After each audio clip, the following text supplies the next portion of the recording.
I'm Thomas Smith, and this is a look at when to raise the lights on your Aerogarden.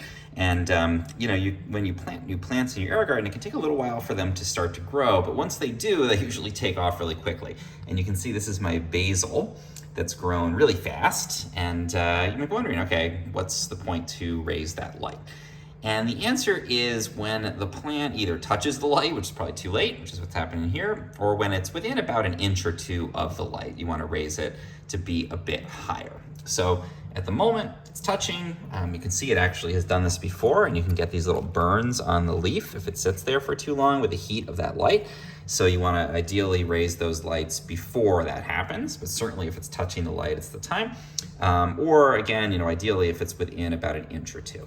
Some people say, 3 or 4 inches of clearance above the light. I think that's a little bit too much. I think you do want to keep it a little lower than that, in my experience, is good. But when it's time, you're just gonna hold the light so it doesn't fall, because if you just release it, it's gonna fall and smush your plant. See, it almost did there, caught it.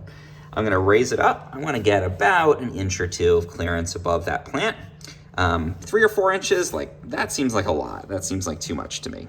So I'm gonna go for that inch of clearance or so, a little bit bigger, and then we'll go ahead and lock this guy in. Now there's plenty of room for that plant to grow. I'll keep an eye on it, and when it gets probably within, a half inch or an inch of that light, here I've got about maybe almost 2 inches currently, then I'll raise it up again.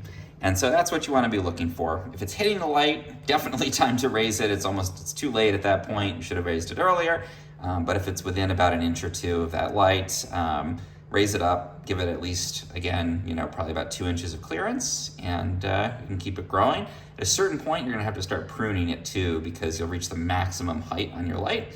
And that's the cue to start cutting it down, cutting it back a bit so that it doesn't grow into that sort of 1 to 2 inch danger zone as it gets too close to the light itself.